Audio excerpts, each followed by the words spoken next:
La terre était un marécage boueux, défiguré par la guerre et la pluie. La grisaille qui engloutissait le champ de bataille semblait tout englober, une mer de boue et de métal tordu. La pluie avait cessé de tomber, mais ses traces restaient partout, noyant l'horizon sous une lourde brume. L'air était épais, saturé de l'odeur de la terre mouillée et du sang séché. Les cadavres des soldats, tant français qu'anglais, gisaient là, à moitié enfouis dans la boue, leurs corps figés dans une dernière danse macabre. Des boucliers brisés, des épées tordues et des casques écrasés se mêlaient à ce triste décor, comme les vestiges d'un cauchemar inachevé. L'histoire commence ainsi.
Par les cornes de Saint-Hubert, qu'est-ce qui m'est arrivé?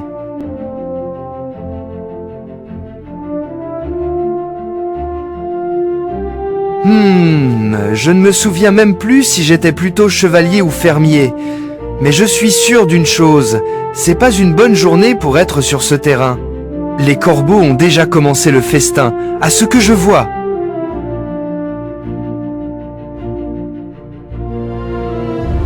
Bon, j'espère qu'il y a un tavernier quelque part qui pourra m'expliquer ce bazar et me donner à boire. J'ai la gorge aussi sèche que les plaines de la Normandie.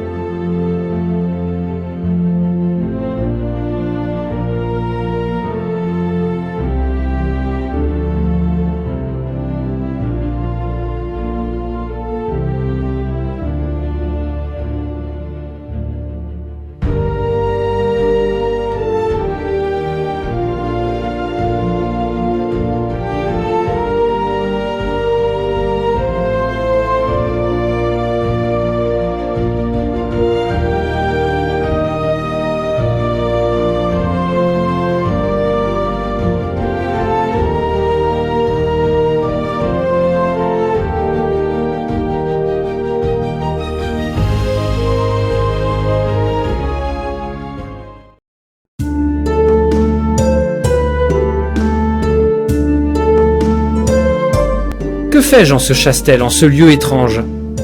Il est fort plaisant ici, j'y demeurerai.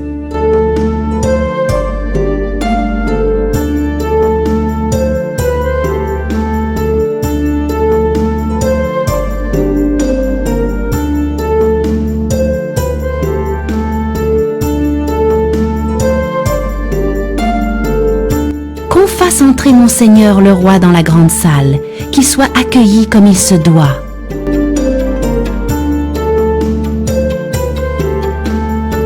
Alors, tu ne te souviens même pas de ton nom, mon roi? Parfait. Et tu comptes bien me servir sans poser de questions, n'est-ce pas? Eh bien, je pense que je suis plutôt bien pour servir, mais je m'appelle peut-être Gervaise? Non, c'est pas ça. Je vas-y vous appeler Majesté pour être sûr. Majesté, cela est bien. Et cesse de poser des questions, Gervais. Ce n'est point ton rôle en ce lieu. L'as-tu bien compris? Ah, ça par contre, je me souviens bien, le vin, c'est toujours une bonne idée. Eh bien, tu ferais mieux de t'acclimater à cette vie, car tu as un rôle à jouer dans cette guerre. Mais avant de se retrouver là, tout avait commencé bien loin dans le royaume. Un roi et une reine régnaient avec un cœur aussi froid que les pierres de leur château. Leur vie de luxe contrastait avec la misère des paysans qui vivaient près de la rivière, écrasés par les taxes et la famine. Le couple royal méprisait ces hommes et femmes, les traitant avec une cruauté inouïe, leur volant leur pain et leur dignité. Pour eux, le peuple n'était qu'un outil, une ressource à exploiter. Tous ces gueux qui réclament leur dû. Mon roi, tu ne trouves pas cela déplacé, alors que nous sommes là pour les protéger. Ma reine, nous chevaucherons nos destriers et brûlerons les chaumières de ces gueux qui osent réclamer de la tolérance pour leur manière de vivre. Oui, mon roi, nous chevaucherons nos plaines.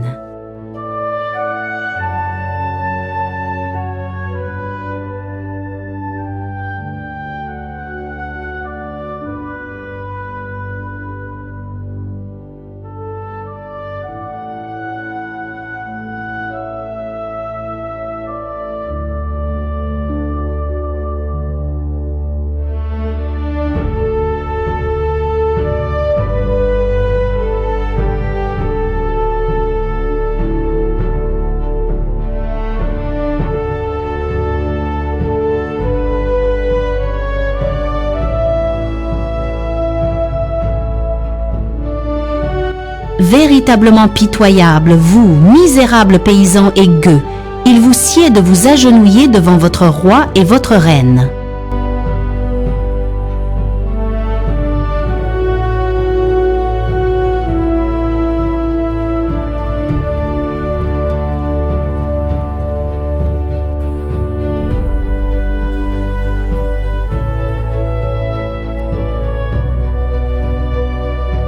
Un jour, le roi mourut.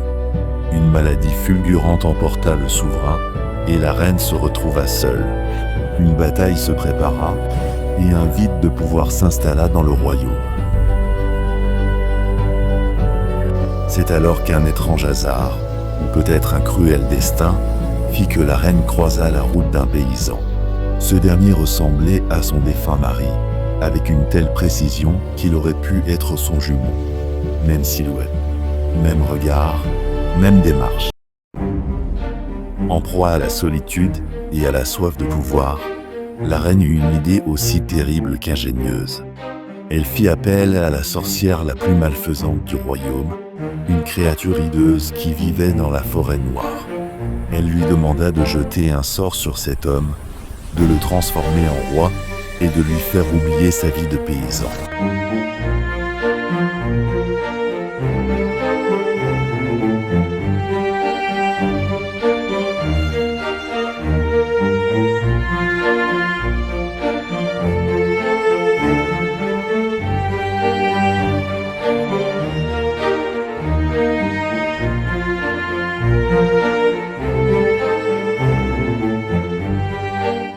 Je vous ai longuement attendu, ô ma souveraine.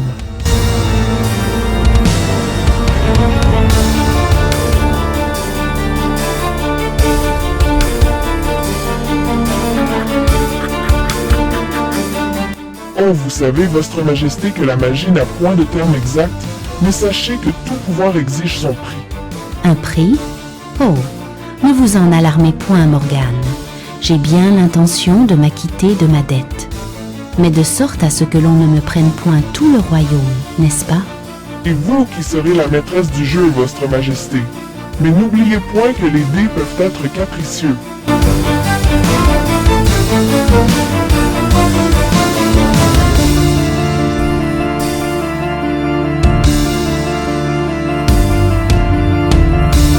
Eh bien, Morgane, n'est-ce pas censé être rapide, en vérité? Je suis fort pressée, j'ai un royaume à gouverner. Si les gardes me cherchent, hâtez-vous donc.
Tandis que la femme et les enfants du paysan dormaient, des hommes envoyés par la reine kidnappèrent l'homme et l'emmenèrent au château. Là, le sort s'accomplit. Le paysan devint roi, et la reine l'épousa, tout en orchestrant la guerre entre les Français et les Anglais.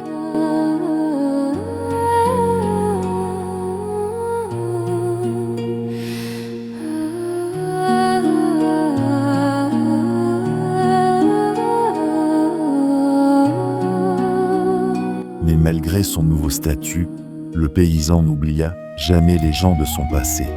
Il ne savait pas pourquoi, mais il ressentait un vide dans son cœur, comme une partie de lui-même qui lui échappait. Les années passèrent, et le paysan, devenu roi, apprit l'art du combat et de la politique. Il devint un guerrier aguerri, maniant l'épée comme un véritable chevalier, portant une armure étincelante et régnant sur le royaume avec une poigne de fer. Mais dans son esprit, une pensée persistait, celle des paysans, de sa femme, de ses enfants. Il sentait qu'ils étaient importants, qu'il leur appartenait quelque chose. Mais sans mémoire, il ne savait pas pourquoi.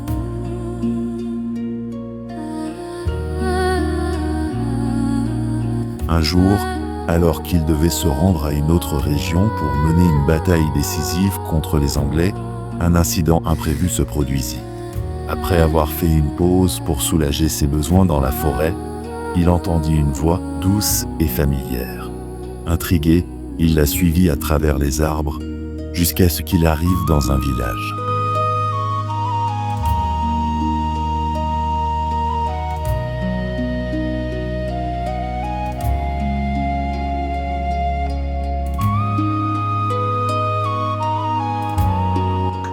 C'est vraiment toi, mon amour, ma vie.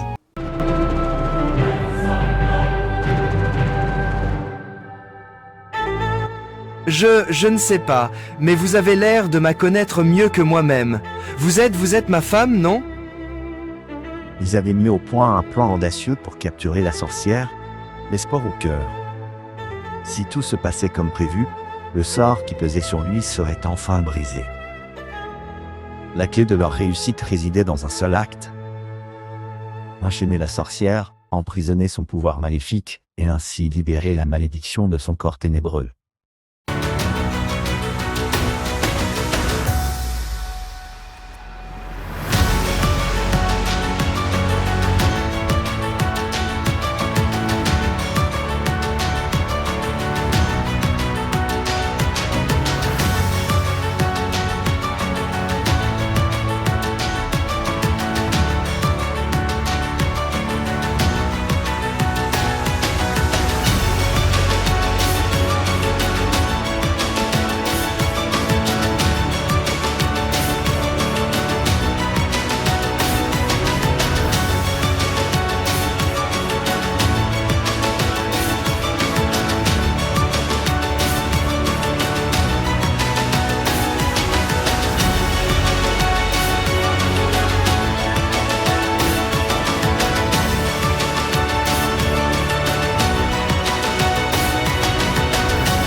Mes frères d'armes, si aujourd'hui je vous mens dans ce lieu, c'est pour reprendre notre honneur et briser nos chaînes.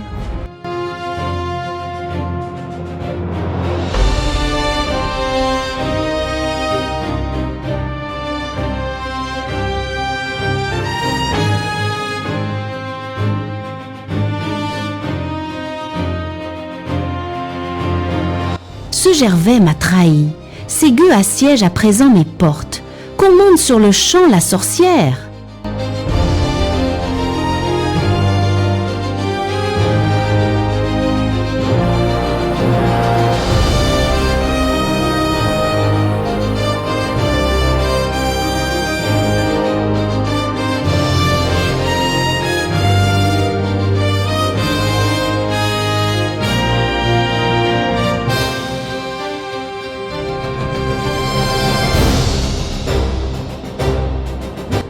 Ma reine, je viens porteur de sombres nouvelles.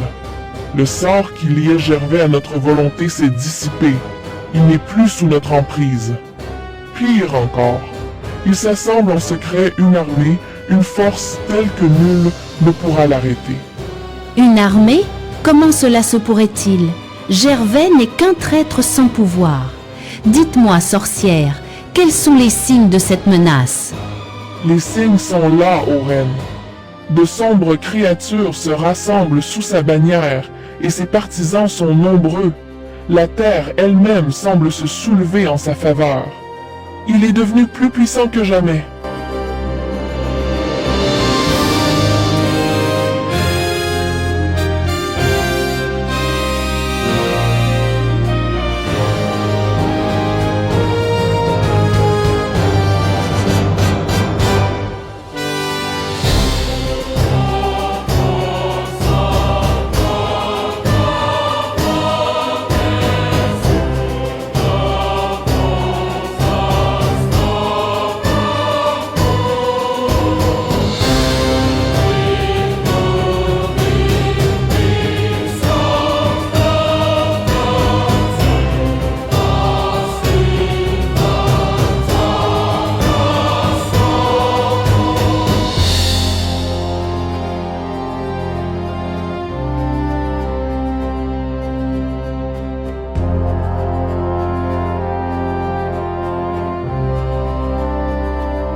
La reine, prise de panique et de peur, se réfugia dans la forêt, où elle disparut, ne laissant derrière elle que des rumeurs et des contes.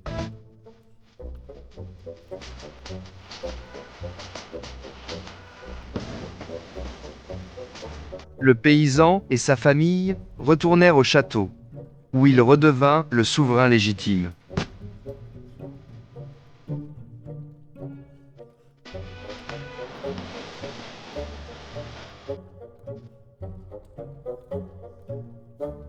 La forteresse, autrefois un lieu de terreur, devint un symbole de bonheur et de paix pour le royaume. Son épouse, la reine des paysans, régna à ses côtés, et ensemble, ils instaurèrent une ère de prospérité et de justice. Les pauvres et les riches, les paysans et les nobles, tous furent traités avec respect. Par ma foi, me faut-il donc à présent tenir mine grave en tout temps, n'est-ce pas? Car affublé de cette couronne et de tout cet attirail, je me sens tel un gâteau de fête que l'on expose aux convives. Tout cela me semble labeur fort pesant, pour dire vrai. Et ainsi, l'histoire de ce roi, ancien paysan, se termina non dans les ténèbres de la guerre, mais dans la lumière de l'amour, de la justice et de la réconciliation.